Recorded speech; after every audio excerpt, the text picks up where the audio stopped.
বিদ্যুৎ মাশুলে 100% ভর্তুকি দেওয়ার রাজ্য সরকারের সিদ্ধান্তকে স্বাগত জানিয়ে শনিবার রাজধানীতে ধন্যবাদ এবং অভিনন্দন র্যালি অনুষ্ঠিত হয়। 8 নম্বর টাউন বরদোয়ালি মণ্ডল বিজেপির উদ্যোগে আয়োজিত এই কর্মসূচিতে দলীয় কর্মী সমর্থকদের পাশাপাশি সাধারণ মানুষও অংশ নেন। র্যালিতে উপস্থিত ছিলেন বিজেপির সদর জেলা সভাপতি অসীম ভট্টাচার্য, 8 নম্বর টাউন বরদোয়ালি মণ্ডলের সভাপতি শ্যামল কুমার দেব সহ দলের অন্যান্য নেতৃত্ব। কর্মসূচি থেকে বিদ্যুৎ মাশুলে ভর্তুকি দেওয়ার সিদ্ধান্তের জন্য রাজ্য সরকার এবং মুখ্যমন্ত্রী অধ্যাপক ডক্টর মানিক সাহাকে ধন্যবাদ জানানো হয়। বক্তারা এই সিদ্ধান্তকে সাধারণ মানুষের স্বার্থে নেওয়ার সরকারের একটি গুরুত্বপূর্ণ পদক্ষেপ হিসেবে তুলে ধরেন। শনিবার রাজ্যের অন্যান্য মণ্ডল এলাকাতেও একই ইস্যুতে ধন্যবাদ র্যালির আয়োজন করা হয়। সেখানেও দলীয় কর্মী সমর্থক এবং সাধারণ মানুষ সরকারি সিদ্ধান্তের প্রতি সমর্থন জানান। এদিনের কর্মসূচির মাধ্যমে বিদ্যুৎ মাশুলে 100% ভর্তুকি দেওয়ার সিদ্ধান্তকে কেন্দ্র করে বিভিন্ন এলাকায় সরকারের প্রতি কৃতজ্ঞতা প্রকাশ করা হয়। বরদোয়ালি মণ্ডলের র্যালিতেও এই সিদ্ধান্তের জন্য মুখ্যমন্ত্রী এবং রাজ্য সরকারের প্রতি অভিনন্দন জানানো হয়। আপনারা জানেন যে গতকালকে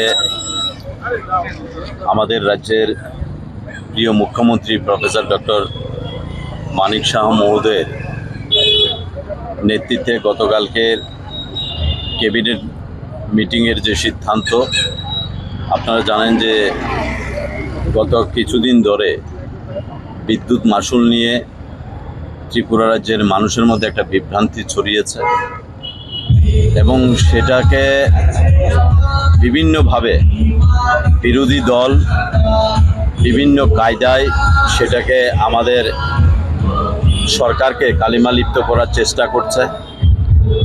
কিন্তু বাস্তবিক ক্ষেত্রে আপনারা জানেন যে ট্যারিফের যে বিষয়টা আছে এটা রাজ্য সরকারের কাছে নয়।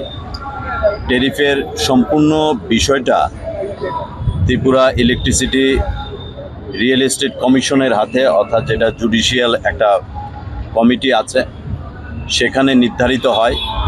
এবং আপনারা জানেন সেই বিষয়ে সুপ্রিম কোর্ট একটা নির্দেশিকা জারি করেছে যে যেই জায়গার মধ্যে, যে স্টেটের মধ্যে এই ট্যারিফের বিষয়টা এখনও পেন্ডিং আছে সেটাকে লাগু করার জন্যে। তো সেই মোতাবিক এই রাজ্যের ইলেকট্রিক কমিশন, অর্থাৎ যেটা জুডিশিয়াল বিচারাধীনের, যাদের একটা কোর্টের বিচারাধীন, সেখানে তারা সিদ্ধান্ত নিয়ে সেটা ট্যারিফ সেটা লাগু করেছে।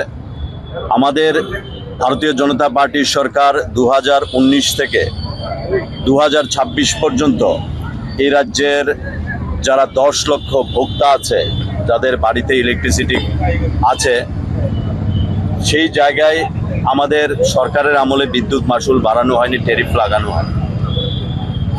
এবং সেটা আপনি যদি খোঁজ নেন সেটা আপনারা ভালো করে জানেন যে ভারতবর্ষের সর্বোচ্চ আদালত সুপ্রিম কোর্ট সেই নির্দেশিকা জারি করেছে এবং ত্রিপুরা ইলেকট্রিক ডিপার্টমেন্টের সে বিদ্যুৎ বিল বাড়ানোর কোনো ক্ষমতাই নেই।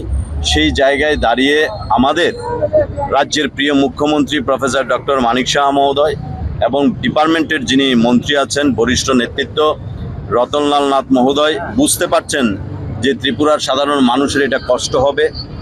এই বিদ্যুৎ ট্যারিফ লাগানোর ফলে বিদ্যুৎ মাশুল যেই জায়গায় গিয়ে পৌঁছবে এবং সেটা গত মাসে যারা দিয়েছে তাদের ক্ষেত্রেও অসুবিধা হয়েছে। গতকালকে দেখেছেন যে ভারতবর্ষের ইতিহাসের নজিরবিহীন ঘটনা যে আমাদের রাজ্যের প্রিয় মুখ্যমন্ত্রী প্রফেসর ডক্টর মানিক সাহা মহোদয় এই রাজ্যের অগণিত মানুষের কথা চিন্তা করে, 10 লক্ষ কনজিউমারের কথা চিন্তা করে, যাদের বাড়িতে এই ইলেকট্রিসিটি কারেন্ট আছে তাদের কথা চিন্তা করে এই যে অতিরিক্ত যে ভর্তুকি লাগু করেছে সেটা সম্পূর্ণভাবে আমাদের রাজ্য সরকার তার দায়ভার নেবে এবং সেই ভর্তুকি প্রদান করবে। এবং সেই জন্যে আমাদের ত্রিপুরা রাজ্যের সংগঠন থেকে বলা হয়েছে আজকে 60টি মণ্ডলেই আমাদের রাজ্য সরকারকে, আমাদের প্রিয় মুখ্যমন্ত্রী প্রফেসর ডক্টর মানিক সাহা মহোদয়কে এবং আমাদের বিদ্যুৎ মন্ত্রী বরিষ্ঠ নেতৃত্ব রতনলাল নাথ মহোদয়কে ধন্যবাদ জানিয়ে, ক্যাবিনেটকে আমরা ধন্যবাদ জানিয়ে আমরা বরদোয়ালি মণ্ডলের যিনি সভাপতি আছেন শ্যামল কুমার দেব মহোদয়, ওনার নেতৃত্বে আজকের এই ধন্যবাদ র্যালিতে আমরা সামিল হয়েছি। রিপোর্ট সংবাদ প্রতীক্ষা।